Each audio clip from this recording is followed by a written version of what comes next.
Good afternoon, everyone, and welcome. We are overcoming our little technical hurdle, and we will be starting in about probably 3 to 5 minutes. So thank you for enduring with us, and we will be starting shortly.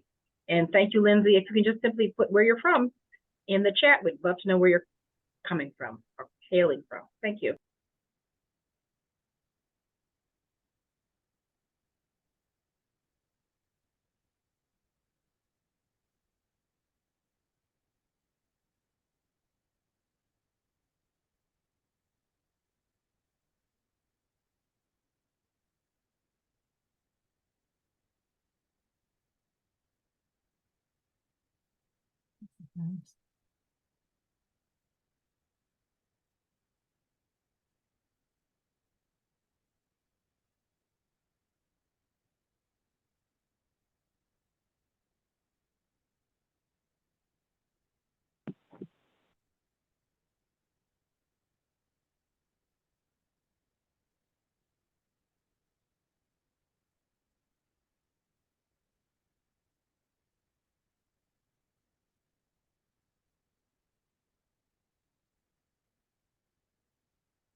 Lindsay, I'll get started now.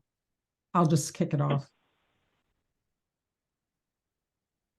Hi, everyone. My name's I am not Lindsay Hinkle. I'm Lucy Beard, and I'm the treasurer of the National Collaborative for Women's History Sites. Clearly, we're having some issues with Zoom today, and Andrea Malcolm, who was going to welcome everyone, is not able to get on for some reason. But I just want to welcome you. Thank you very much for coming.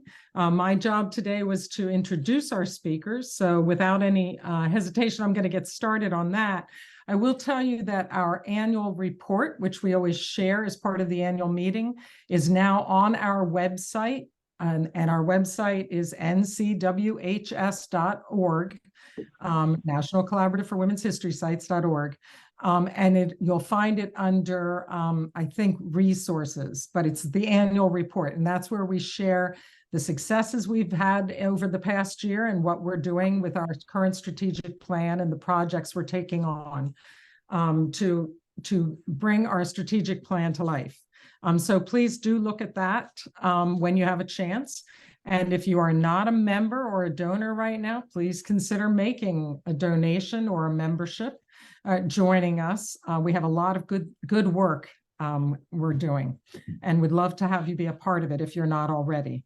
It is kind of unnerving to look at a whole screen of little blocks that say Lindsay Hinkle over and over, but we'll get rid of that soon as our speakers have slides to share. So that's what you'll see on the screen. So it's my pleasure. I'm really pleased to introduce Rebecca Boggs Roberts, an award-winning writer and educator. She is the Deputy Director of Events at the Library of Congress. Her previous jobs include everything from journalist to tour guide to jazz singer and radio talk show host. Rebecca is not new to this audience. She participated in an online program with us in 2021 about her last book, which was called The Suffragist Playbook. Today, she's speaking about her current work, Untold Power, the fascinating rise and complex legacy of First Lady Edith Wilson. It is getting, this is my copy, and it's getting rave reviews from everyone from the Washington Post to Goodreads, and I've started it and I highly recommend it. I'm really enjoying it. Joining Rebecca is Elizabeth Karcher, the Executive Director of the President Woodrow Wilson House in Washington, D.C., which is a site of the National Trust for Historic Preservation. Elizabeth's goal at the House, and she's only been there since 2019, came just at the right moment, I'm sure, of several years of shutdown. But her goal there is to share the stories from the past that tie the past to today and discuss the controversial and consequential legacy of the Wilson presidency. Before the Wilson House, Elizabeth worked at Discovery Inc., a global media company, and she served in many roles with the General Federation of Women's Clubs. We asked Rebecca and Elizabeth to speak to the topic of Edith Wilson and her complicated legacy, and how that story is told in the house she lived in for 40 years after her husband's death. So welcome very much to Elizabeth, and welcome back, Rebecca.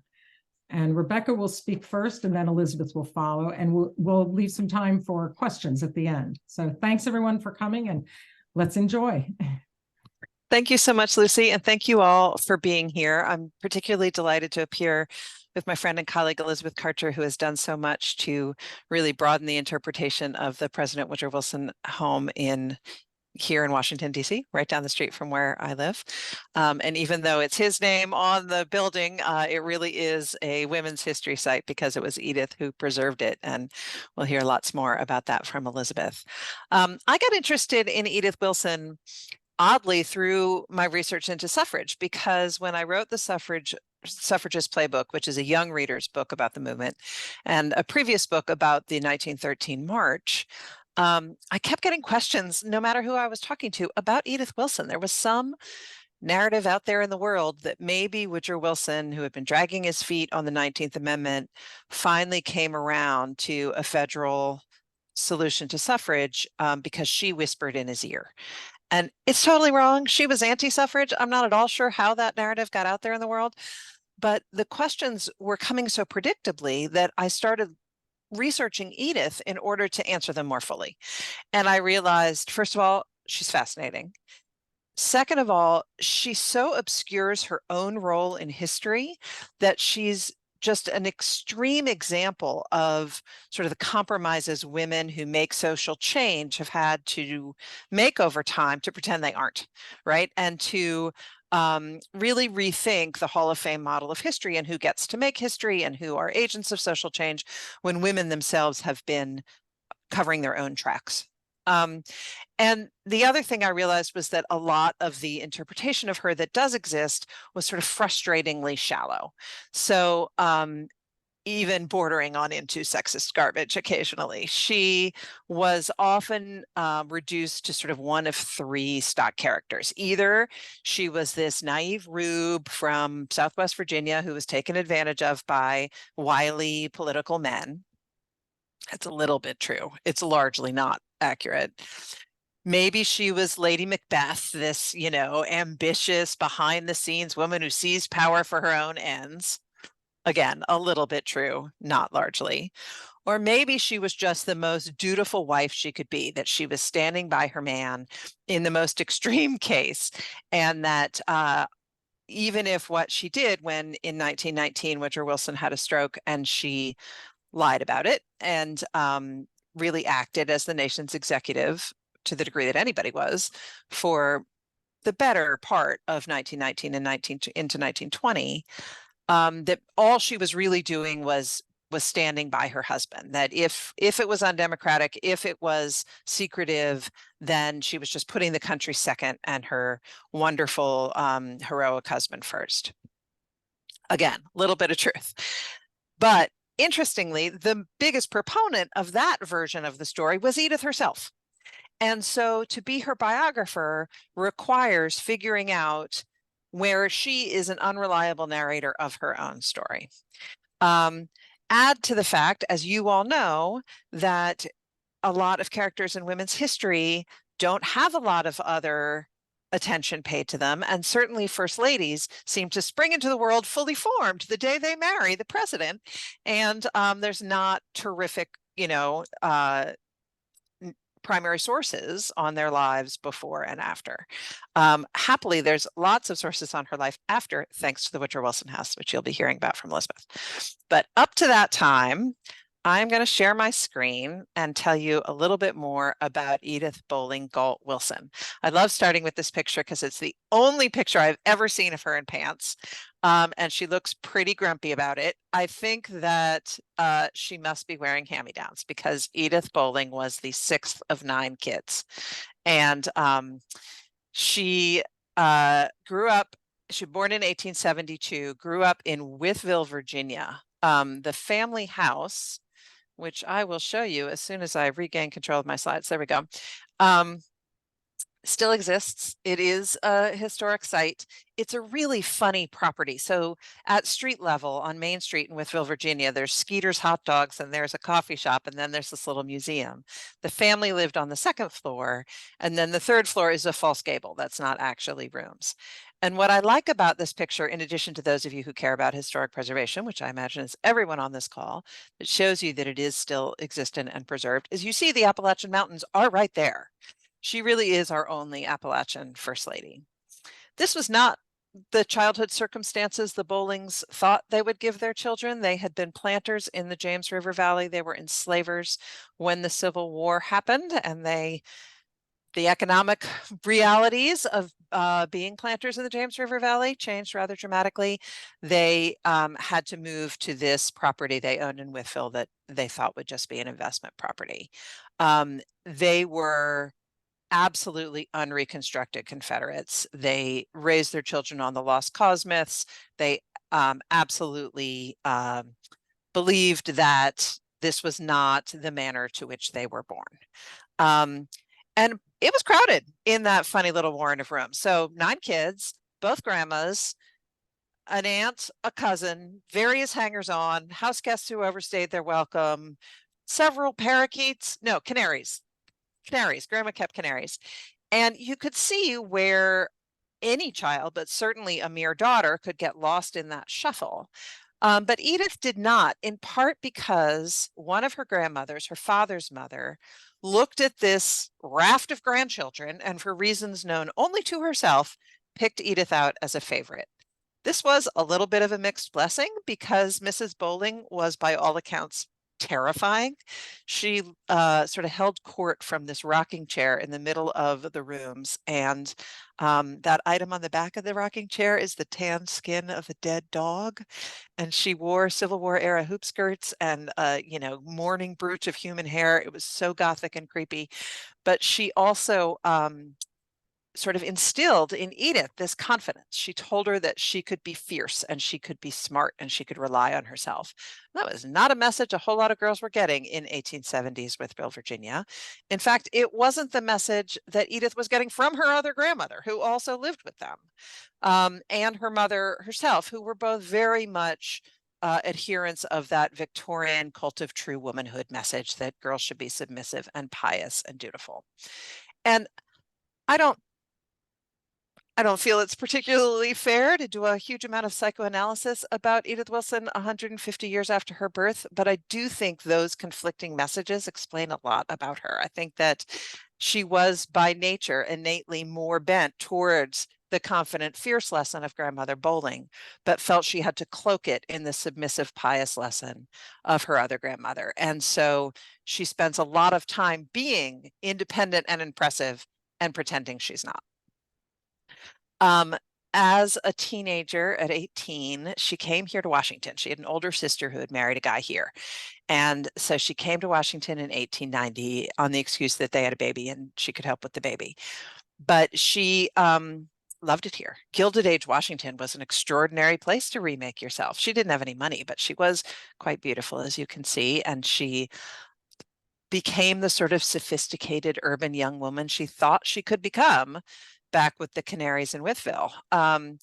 And she went to the theater all the time, and she went and listened to live music as often as she could. And she wasn't all that interested in going back to Wytheville after her time with her sister came to a close. And she sort of looked around at her suitors, of whom there were several, and decided to marry a man named Norman Galt. He was her sister's husband's cousin. Poor Norman. Norman seems like a perfectly nice guy, certainly an upstanding citizen. He ran Galt's Jewelers. For those of you who are from Washington, Galt's Jewelers was sort of our local Tiffany's until really only 15 years ago. It had been there, on Pennsylvania Avenue for 200 years. He was, part of the Chamber of Commerce, and he was on the vestry of his church, and he was just this good guy, maybe a little dull. And Edith dismisses him in about a page and a half in her memoir, even though they were married for 12 years. She says he was perfectly nice and he was very kind to her family, but it was not a love match and he was just security. He then had the good manners to die and leave her Galt's Jewelers. So in 1908, they had had one baby that didn't survive. So in 1908, Edith becomes this wealthy widow of means in Washington, D.C. She owned her own business, which, think about that, in 1908. with no one really challenging her to run it because Norman's father was dead and his brother was an invalid and they had no kids. So she was able to enjoy this position of independence and means that was not open to a lot of women, even privileged white women in 1908. And she was really good at it. She traveled to Europe every year. She dressed beautifully. She became the first woman in Washington to get a driver's license. This is Galt's Jewelers. This is their little townhouse on DuPont Circle. It doesn't survive. They were the left side of this duplex. And she became known for driving this little electric car around town. This is one of those rabbit holes of research, the history of the electric car, that I fell down writing this book, that I stand by ready to give you many more details than you could possibly want about electric cars. But I will tell you, they became sort of a status symbol of independent urban women because they were so much cleaner and quieter than gas cars at the time. And even though their top speed was like 13 miles an hour, for tooling around town, that had its appeal. And car makers knew that. And so they marketed these cars to women. They had bud vases on the dash. Edith always had an orchid in hers. She was big on the orchids, our Edith. I don't know if you can see from this picture, but it was steered by this kind of a tiller from the bench seat. It's quite a conveyance. And other diaries and memoirs of the time of early 20th century Washington by people like Alice Roosevelt Longworth and Ellen Morey Sladen and other hostesses around town mention seeing Mrs. Galt and her electric car. She was known for it. So that's who caught the eye of Woodrow Wilson, this beautiful, wealthy, independent, beautifully dressed, business owning, car driving woman about town. The mail just showed up. My hound dog objects. I apologize for the howling if you hear that in the background. Woodrow Wilson, had been a little bit of an accidental president. I'm not going to do a ton of history of him because he's not the point, but he had been president of Princeton University. He and his wife Ellen had 3 daughters. He became governor of New Jersey in 1910, ran for president in 1912, took office in 1913. So he had not been in public life for very long when he became president of the United States. And 1912 was that funny election where Teddy Roosevelt decided to challenge William Howard Taft, and they split the Republican vote, and really kind of any old Democrat would have been elected, although Wilson did rise up through the primary ranks. So by the time he came to Washington with his family in 1913, these daughters were all in their 20s. And Ellen was really kind of a fish out of water. She was shy. She was a little mousy. The local press tore her up, made fun of her clothes and her hair. And that sort of public hostess role of First Lady, which, let's stipulate, the role of First Lady is kind of bonkers regardless of what era you have to hold it in. But it just was not her natural habitat. The girls were a little bit better at it. They liked playing hostess a little bit more. They liked being in the fashion pages a little bit more. But 2 of the 3, Nell, who's the one in the middle there, married one of Wilson's cabinet secretaries and moved out of the White House, although stayed in town. And Jessie, the one on the right, also married, and her husband was a professor at Williams. So they moved up to Massachusetts. And Margaret, the one in the glasses on the left, was there in town, but she was trying to become a singer. And so she was embarking on a tour, a concert tour. She was a soprano. So in 1914, when Ellen died, there was no real hostess in the White House. Now, they didn't really need one because they were in mourning. But the only person sort of left to fill that role was Helen Bones, who's the woman looking grouchy straight at the camera in this picture. She was Woodrow Wilson's cousin, and she had been brought in to be Ellen Wilson's private secretary. This is Helen Bones. The gentleman in the middle is Cary Grayson. Cary Grayson was Wilson's doctor and a very good friend of Edith Bolling Galt's. And then on the right there is Nell Wilson McAdoo, the youngest of the daughters. So Cary Grayson went to his friend Edith and said, listen, Helen Bones, she's so sad. She's so lonesome. Go be nice. Go make friends. And Edith said, no, I don't want any part of the White House. That's not my scene. And Grayson said, you don't need to do anything official. Just go be friendly. And so Edith did, and Helen and Edith became quite close friends, and they would routinely go for walks in Rock Creek Park and then go back to Edith's little narrow townhouse on DuPont Circle for tea. And one day, Helen insisted they go to the White House for tea instead. And insistence wasn't really Helen's natural state, so Edith was suspicious, but and she also had very muddy boots from walking in the park, so she didn't much want to go to the White House. But Helen said, no, listen, it's important for me to be the host sometimes. I'm always the guest, and we won't say anyone. We'll take the elevator straight up to the private quarters. No one cares about your boots. We'll go get tea. It was a total setup. They go to the White House, they go up in the elevator doors open, and there's Carrie Grayson and President Wilson. As far as I can tell, President Wilson was a goner from that moment. And the way I can tell that is their love letters survive. They're at the Library of Congress. And I don't know about the rest of you, but I certainly think any of us who have done any research into the suffrage movement don't have a lot of nice things to say about Woodrow Wilson. He comes across as morally superior and righteous and an intellectual snob and almost cold to the point of priggishness. Well, let me tell you, that man could write a racy love letter. Like, who knew Woodrow Wilson had it in him? But from the beginning, he is writing her these gushy letters. This is now spring of 1915. And from the beginning, she's writing back, yeah, that's lovely. Can we talk about William Jennings Bryan? Do you think he's going to resign as Secretary of State? Who do you think should replace him? She's asking for details about political gossip. And he's writing, I want to kiss your eyelids. And she's saying, yeah, you know, your last letter back to the Germans about the sinking of the Lusitania was not your best work. I really think you should let me edit the next one. So it's this extraordinary correspondence. This is why the, you know, naive country mouse, not interested in politics persona is so wrong. She clearly is fascinated by politics and wants to know all of it from the very beginning. He finally realizes that, and he doesn't stop with the kiss your eyelids nonsense, but he starts accompanying the letters with big packets of legislation, letters from his cabinet secretaries, diplomatic correspondence. He teaches her his cipher so that she can decode his diplomatic correspondence. And so these big packets of, you know, classified information are going back and forth between the White House and DuPont Circle so that she can read up and be involved in his work.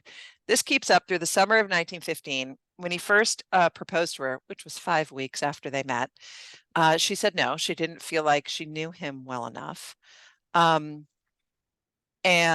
he kept at it, and they kept dating. And finally, she said she'd marry him if he lost re-election, that she was happy to spend her life with him, but she really didn't want to marry the presidency. And if he lost in 1916, she was in. He doesn't really seem to have heard that caveat. He just heard, I'll marry you, and started telling everyone they were engaged. And so finally, by the end of 1915, she said, okay, I'm in for real. And they got married in her townhouse in December of 1915. This is the sweetheart picture that ran in all the papers. 1916, an election year, she turned out to be pretty good at campaigning. It was a really tight race. In a, you know, the more things change, the more they stay the same moment. They did not know who had won this election until a good week after Election Day, in part because the demographics were shifting so quickly because Western states were enfranchising women before the 19th Amendment. And so returns coming in for California had different results than the returns coming in from the East Coast. And so they really had to wait to hear. And it was California that had put Wilson over the top. You know, there had been some fears that new women voters would vote Republican because the Democrats looked like the roadblock to the 19th Amendment. And that did not happen, at least in the 1916 election in the Western states that had enfranchised women. Edith never gave speeches. She never championed causes, but she showed up at absolutely everything. And she shook all the right hands, and she made the host feel important.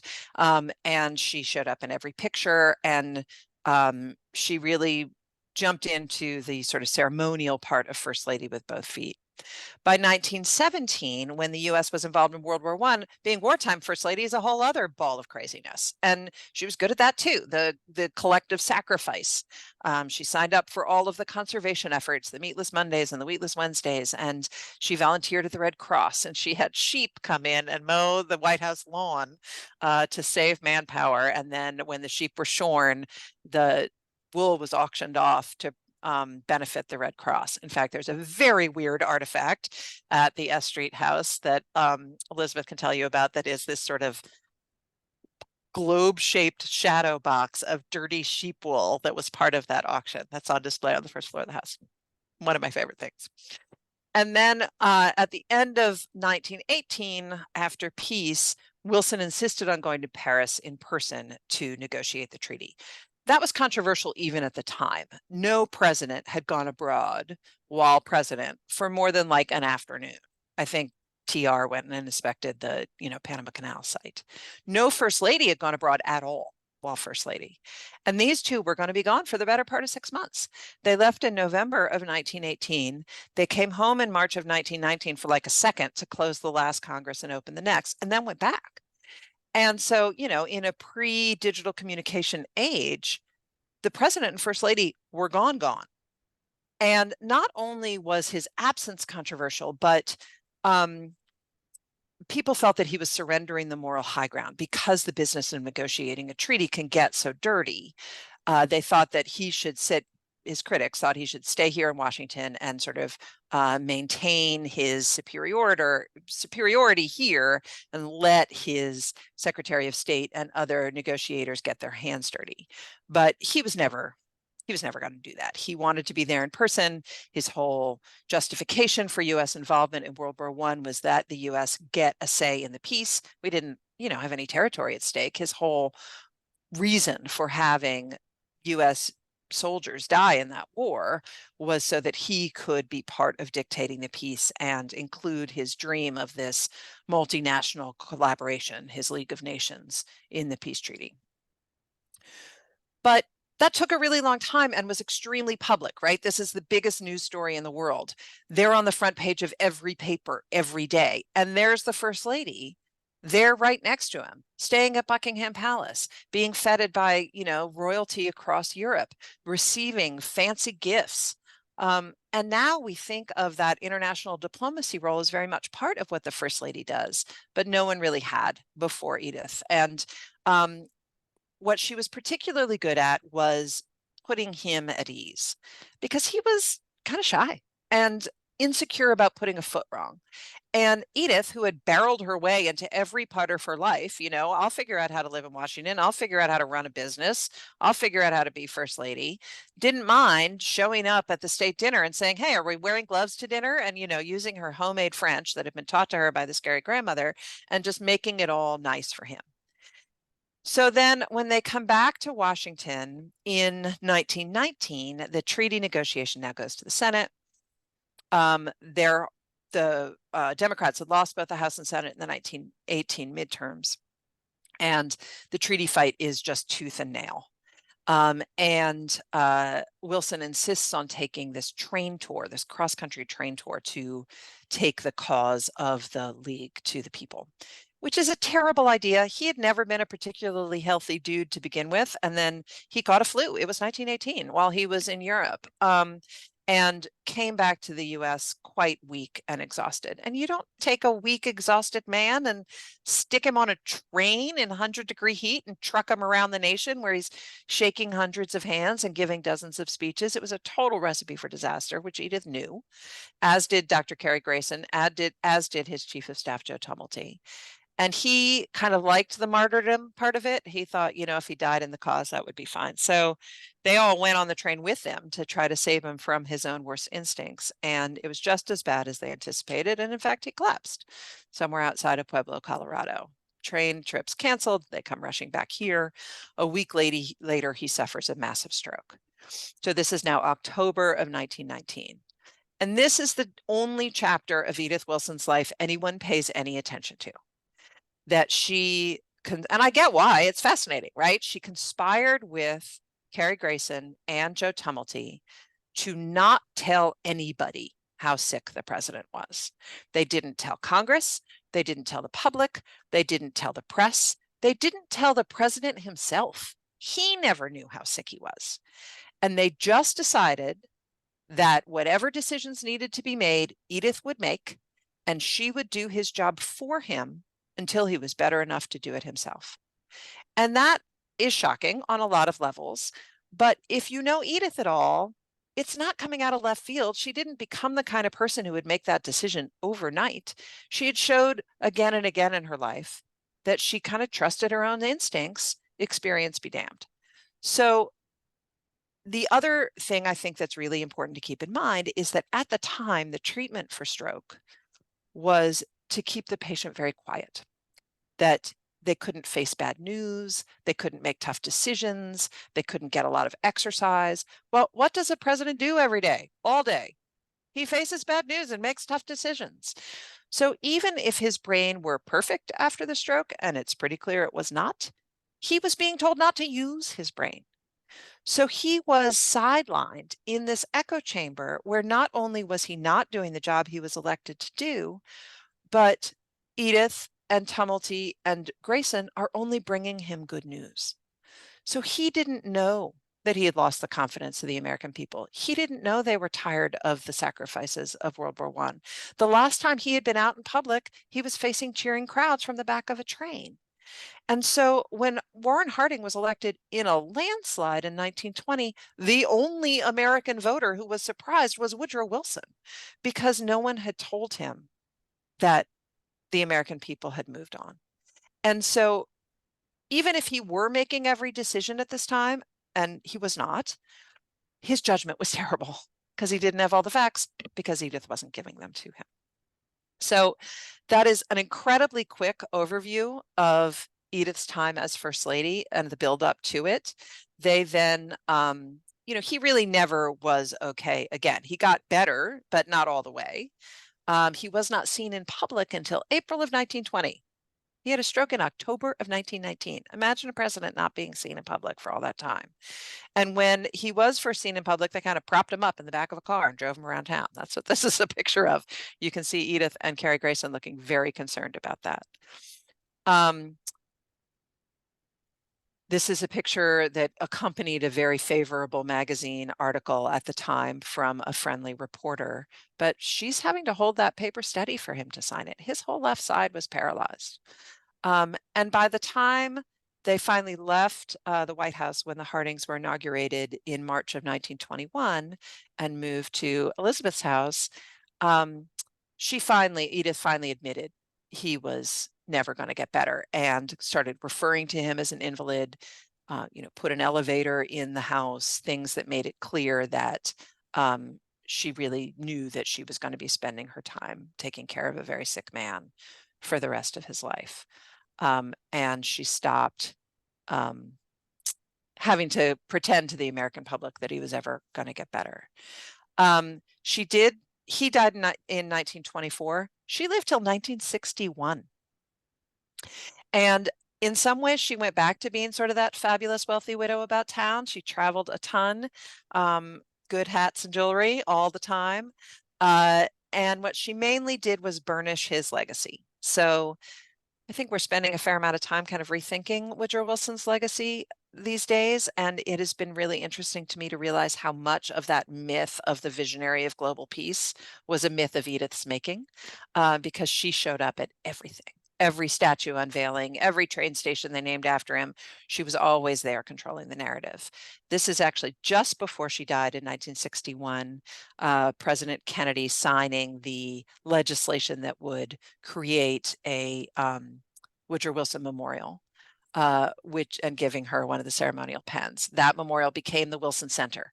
They decided to make it a living memorial, so it's a think tank, not a statue. And I am going to stop there and turn it over to Elizabeth Karcher to tell you about the historic site that Edith maintained. And I am eager to hear your questions when we come on back together. Thank you so much. Thank you. Thank you, Rebecca. That was wonderful and a great segue. Hello, everyone. I'm Elizabeth Karcher. I'm the Executive Director of the President Woodrow Wilson House here in Washington, D.C. Can everyone hear me? Yes? Okay, great. If Lindsay, you can put up the slides. I have a quick slide presentation on that I'd like to share with you from the Woodrow Wilson House. So for an organization that is dedicated to women's history sites, it is Edith Wilson who saved our site. Edith Wilson at the President Woodrow Wilson House, I like to refer to her as our first curator. She bequeathed the house to the National Trust for Historic Preservation in the 50s, actually, and that upon her death, it would become a site of the National Trust for Historic Preservation. And we have been owned and operated by the National Trust since her death in 1961. We opened as a museum in 1963, and that makes 60 years of running our site as a museum. If you go to the next slide, please. This is the front facade, and we have our motto is Historic Perspectives, Modern Initiatives. And if you can see, we have put Woodrow Wilson, a photograph of Woodrow Wilson there, and superimposed him onto the site as it stands today. And that is exactly what we're doing. We look at this house from a historic perspective, that it is really untouched in the 60 years that it's been part of the National Trust for Historic Preservation. And more importantly, it's untouched because Edith Wilson has been kept it and donated it to as a legacy for her husband and to promote his legacy. What we do are modern initiatives and a modern perspective at how we can interpret and reinterpret Woodrow Wilson and the site itself. Next slide, please. This is a picture of moving day on Inauguration Day in March 4th, 1921. And the Wilsons moved into this house on Inauguration Day. The Hardings were moving into the White House. And what I love about the photographs is that even when you're a retired president, you move just like anybody else, where they take your stuff and they leave it on the front porch until they can have the opportunity to move it in. You can see that the house was originally designed to be a row house. It is connected to the house. When you see the picture on the right-hand side, it's connected to another, it's designed by Waddy Butler Wood, who is a well-known architect here in Washington, D.C. You can see by the light well on the right-hand side of the right-hand photograph that it was intended to be a row house and connected to another house. Edith, as Rebecca pointed out, wanted to make it comfortable for Wilson and added a garage as well as an elevator so that it could accommodate Wilson. What I find remarkable about Edith, and I shouldn't really be surprised, is that she closed on the house, the purchase of the house, in February, on February 3rd, in fact, in 1921, and had exactly 1 month to get this house ready for the president to move in a month later. So you see the driveway is still under construction, but she did have the elevator intact. Can you go to the next slide, please? This is a photograph from 100 years ago, 1916, actually, when the house was completed, and what the house looks like today. And as you can see, we take very much of a historic perspective and just keep it as it is to use as the backdrop for the stories that we tell today. Next slide, please. Here again, actually, is a better image of the laying of the driveway that is part of the construction that was taking place to accommodate the Wilsons. Wilson did like to be driven around in the cars. Rebecca had a photograph. That was one of his afternoon activities, in fact, even when he was retired here at the museum. Next slide, please. I share this picture because I love Edith's steadfast gaze. This is actually on their trip in Europe. And as Rebecca pointed out, they spent a long part of that year abroad.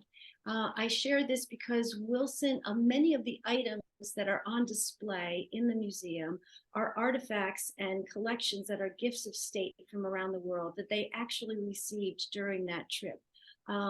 What I find amazing about Edith is that you saw the pictures. She grows up in the foothills of Appalachia, and yet she is sleeping at Buckingham Palace. She has audiences with kings and queens. Wilson sees the Pope. I mean, this is a rather remarkable story of a young woman from Wytheville to the White House. And but you can see that in her eyes in this photograph. Next slide, please.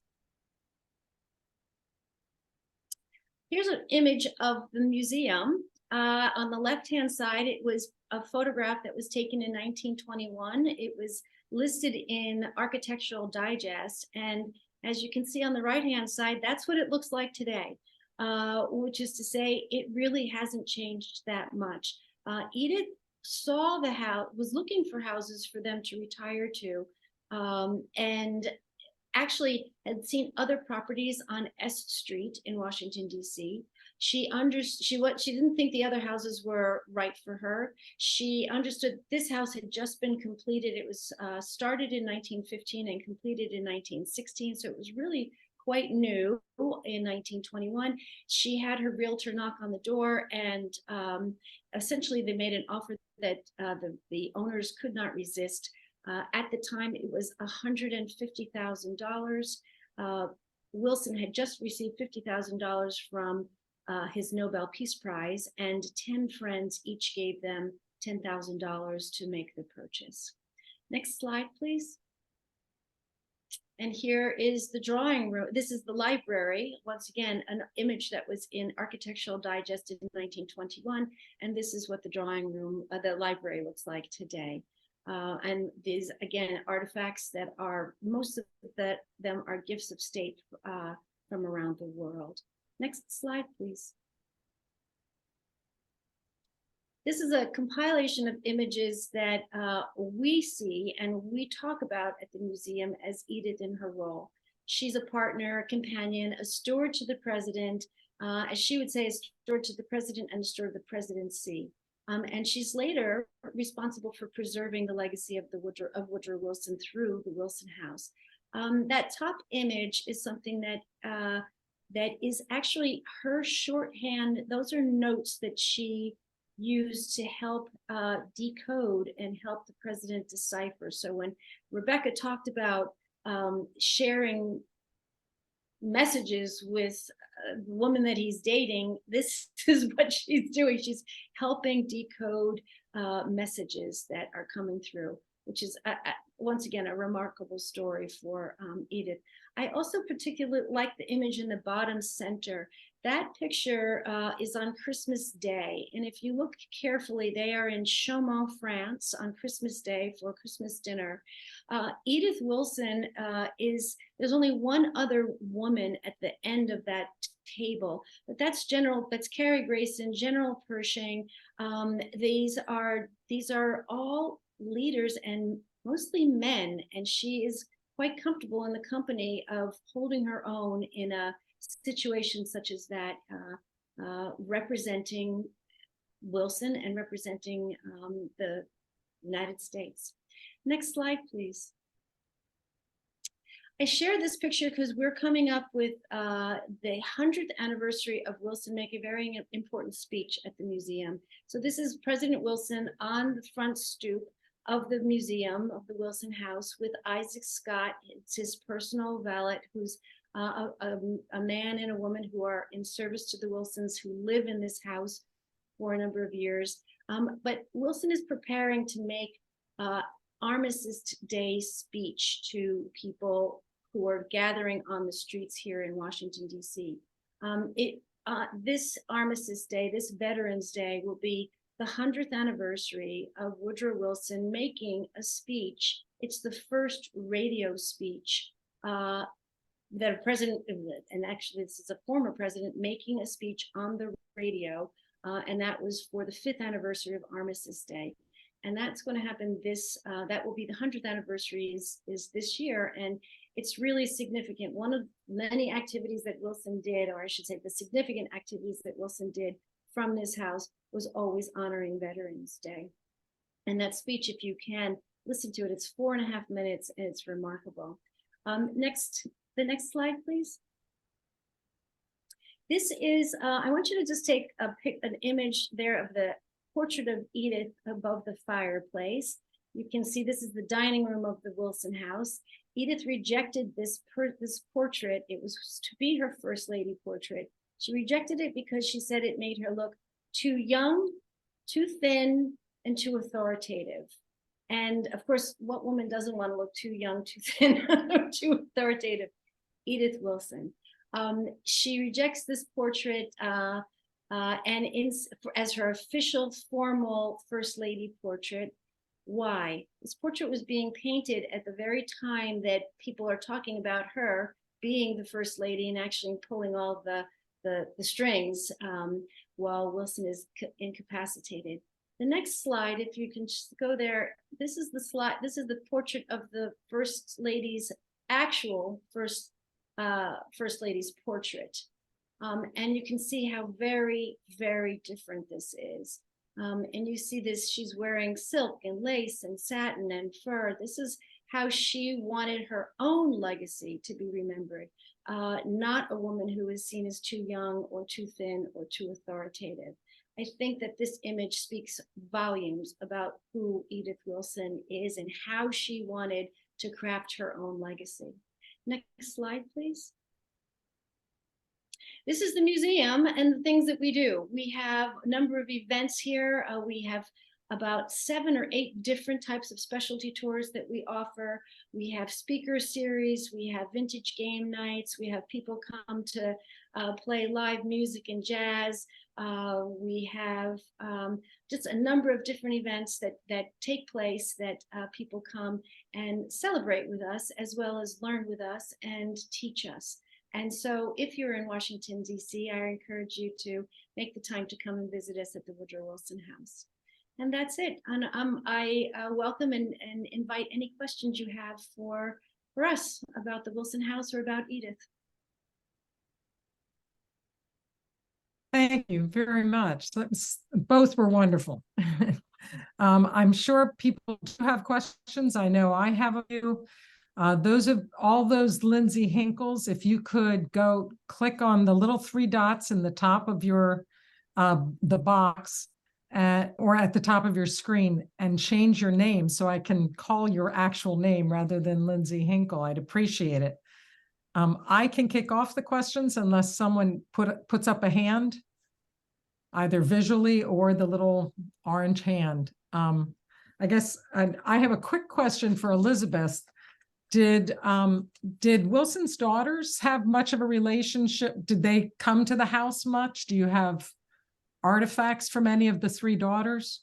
Yes, so we have, the first is the love letters that Rebecca mentions they're both very chatty, sometimes very long. I've had the opportunity to read some of them, and one of the most endearing love letters, and as she said, they'll talk about kissing one another's eyelids, and there's a flutter of excitement, but then it'll be very matter of fact about, well, I received this telegram from Germany, or incredible, intense affairs of state that he's sharing in these letters.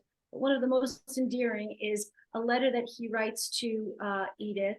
I think it's maybe 13 pages long, and it says, you're wonderful and I love you. Oh, and it was the most endearing and sweet how well my daughters received you at dinner last night. I knew that they would love you. And I have never been as proud of my daughters as I was last night when they opened their hearts and their arms to you in introducing. So the daughters all, at least to the way they presented themselves to their father, they very, very much accepted Edith Bolling into their lives. The daughters, we don't have many artifacts from them. Remember, the 2 daughters got married when their mother was still alive, and Margaret had left and did not. When they left the White House, she did not move into this house with Edith or with Woodrow, but she would come visit. All the daughters came to visit and had continued to have relationship with Edith throughout their lives. Oh, that's nice. Okay. I'll go ahead and ask Rebecca. I'm going to try to manage this. There's just a whole lot of Lindsay Hinkles on my screen. This is a new one on Zoom, a new adventure today. I was taken aback to hear that he was sharing diplomatic correspondence with her. I mean, Yeah. is it a little bit of a security problem, maybe? I mean, the same level of classified information and documentation didn't exist at the time. So, you know, we don't want to draw too many parallels to playing fast and loose with classified information as we do to contemporary issues. But he definitely was indiscreet about it. And he trusted her. He trusted her to keep it to herself and to, you know, return the paper promptly. But they had to either send things by courier or pretend that they were from or to Helen Bones, because they didn't want anyone in the post office to see too much going back and forth between the White House and 20th Street and start gossip. That's great. That's great. Lucy, I think Heather had her hand up, and I know Dr. Summer Edmonds has her hand up as well. So Heather, I think you had your. Yes. So can you talk a little bit more about how they discussed suffrage, the two of them?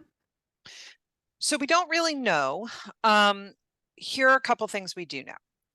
We do know that when Edith Bolling Galt, before she met and married the president, took a trip to England and writes in her memoir about a time when she was with some people who had never been to see the crown jewels before, and she had seen them. And so she let them go inside to go see the crown jewels, and she sat outside because she was bored. And a police officer came up to her and told her to move along because women sitting alone outside a landmark were suspicious because of Emmeline Pankhurst's tactics. And Edith was pretty horrified by that. And so that's one place where she talks about how disgusted she was to be lumped in with that movement. She also says, there's a line in her memoir where she says, the only speech he ever gave that I didn't approve of was when he actually talked about support for suffrage when he started to finally change his mind in 1918. And certainly once the National Women's Party was picketing the White House in 1917 with those very direct criticisms of Wilson personally, she really hated that. I mean, that was, so people have posited that maybe it was the tactics, not the message, that she disagreed with, or maybe she felt that she couldn't veer too far from his stance, which, you know, he supported the state by state process, which was really a cover for not supporting it at all. Or maybe she just, you know, was sort of saying one thing and doing another, because people can't really wrap their heads around, and I get it, why this independent business owning, car driving, you know, woman was not interested in exercising her full rights as a citizen. I think ultimately it was really just kind of a class thing that there was just something a little not nice about being out there advocating for suffrage. And you heard that again and again in anti-suffrage women's voices, right? Who said that mucking around in the public world of men was getting women's hands dirty and ceding the morality of owning the private sphere. You heard it again a generation later in the anti-ERA messages. So while she could have had social cover for being in favor of suffrage, there were plenty of fancy socialites in Washington who were. She just wasn't. I will say she voted as soon as she had the ability to do so.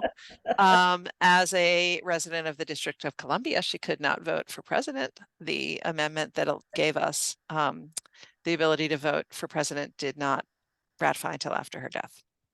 Thank you. Wow. Janice Summer Edmonds? You have to mute yourself, dear.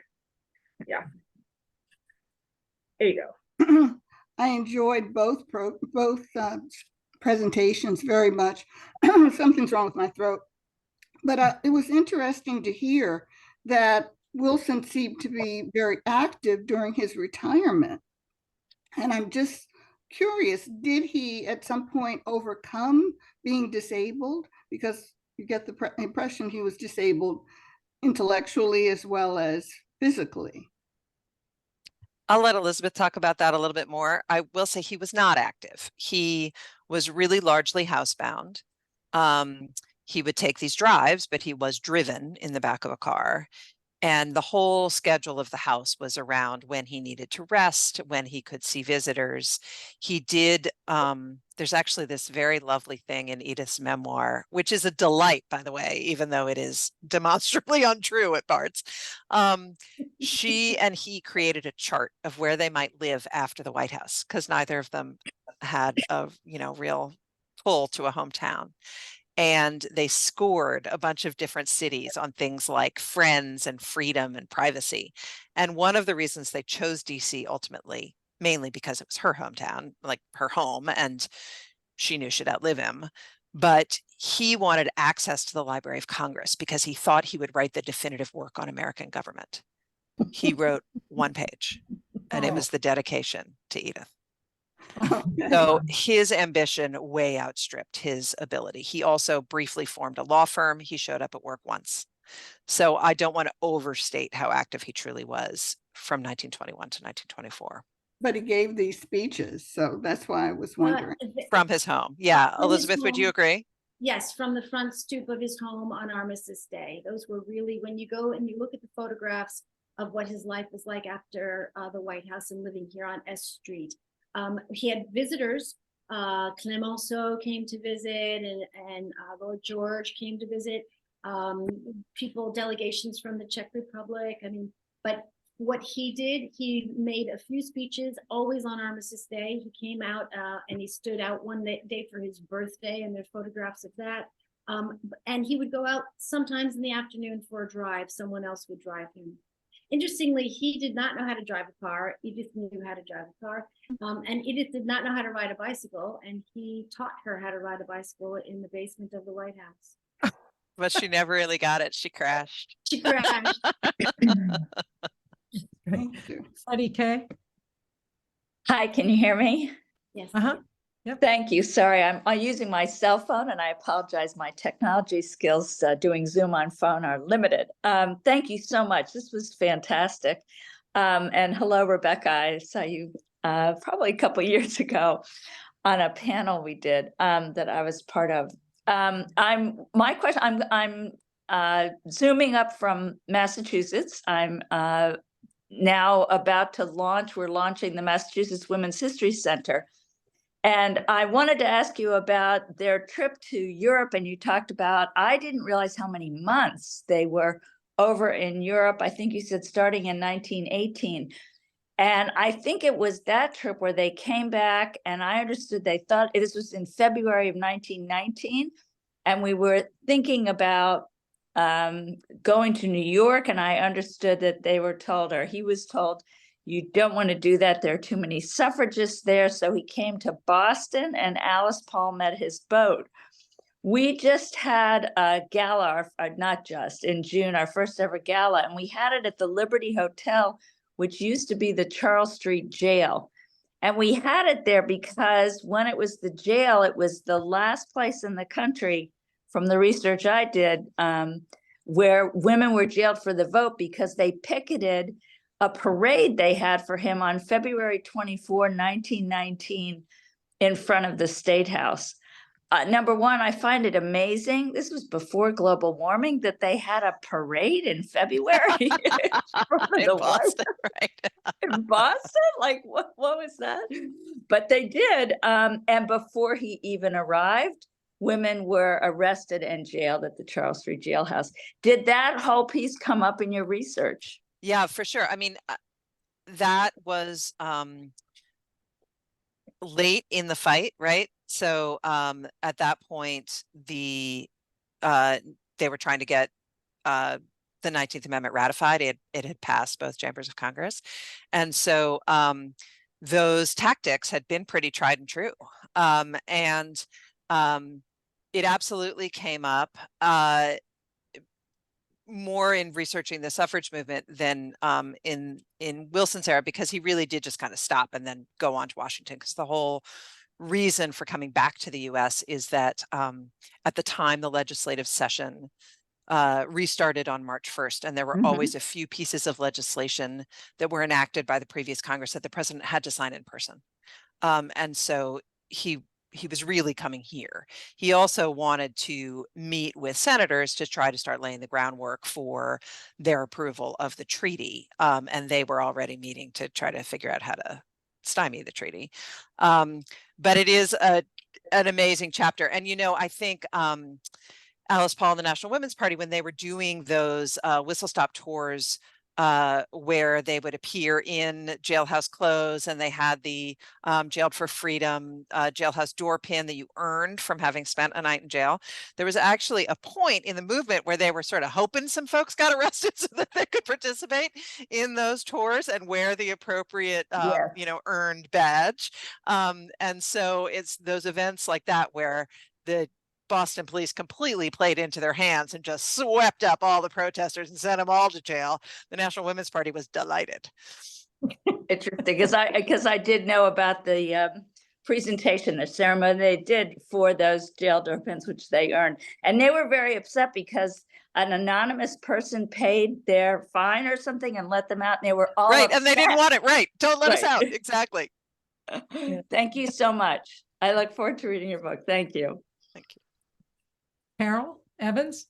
Yes, a wonderful presentation. So I'm Carol Evans. I live in North Haven, Connecticut. I'm a documentary filmmaker, and I've done a number of films about women's history, but I did a film about Beatrix Farrand. And this is when I included Edith Wilson and then Edith Bolling Galt Wilson, right? Edith Bolling Galt Wilson in the film. And I was so intrigued with her, the second Mrs. Wilson, because here the first Mrs. Wilson had planned this garden and with Beatrix Farrand, and they were good friends and they had been working on it. It's the East Garden at the White House. And then she dies, and the second Mrs. Wilson comes in and she works with Beatrix Farrand and installs the whole thing. So I was very impressed by her, but I didn't know anything about, you know, all the research you have done. It's really absolutely fascinating. I was just, you know, riveted. And here in New Haven, they brought in the play, The Second Mrs. Wilson, which I'm sure you know all about. And that was a wonderful play if people get a chance to see it at all. It's called The Second Mrs. Wilson. So this is research I've never heard, and I really appreciate it. And I certainly want to come to the Woodrow Wilson House now as well. Thank you. Thank you. Rebecca, can you tell us what were your main sources for the book? Yeah, so as I said, Edith wrote a memoir. You have to take it with a grain of salt. Everyone in that administration wrote a memoir. So you can kind of, it's almost like getting a 360 view. You know, everybody's got their own agenda. People write memoirs to curate their own story. But if you add them all together, you can get, at least for the administration years, pretty good first-person narratives. And as I said, the letters survive. And actually, when she wrote her memoir, she published it in 1939, and she had written chapters about 1924 after Wilson's death to 1939, but the publisher didn't want them. So her memoir ends the day he dies. But those unpublished chapters have been preserved at her birthplace in Wytheville, and the folks there were generous enough to let me see them. And there's not like a smoking gun in there, but it is just more of her voice. And then for things like her childhood, where she was the only source, like I have to take her word for it that her grandmother was terrifying. I can't like verify that, but I can learn what Reconstruction era Southwest Virginia was like. You know, when she was a teenager here in Washington, I don't really know what her courtship with Norman Galt was like. I only have her word for it, but I know what Gilded Age Washington was like, you know, and so I often found myself building context around her story to sort of set her time and place, even if she was the only voice for some of it. Right, right. Are there any other questions from anyone? Okay. Ida, do you want to say anything to close us out, or? Yeah, I actually had a comment and a question. I would think the grandmother was terrifying with a leather dog hide on The her dead chin. dog does it for me. Yeah. It looks pretty grim, but I mean, that was the 19th century, so she was the person of her era. But I want to thank everyone for being patient and attending and enduring through this, and thank our speakers greatly for their endurance with our technology gaps. And I heard a documentary filmmaker, I think this will make a lovely PBS something or other, because you never really think about the women behind or beside these men having their own lives, and also local history with the DC license, that's fascinating too. Electric cars, how funny. We're still talking about that. But at any rate, I want to thank you all so much for that. Please do visit the National Collaborative's website. I did put it in the chat there. We do accept donations. We accept persons who want to join us, as we all seek to kind of add the voice of women to the larger chorus of humanity. So thank you so very much, and have a good afternoon, everyone.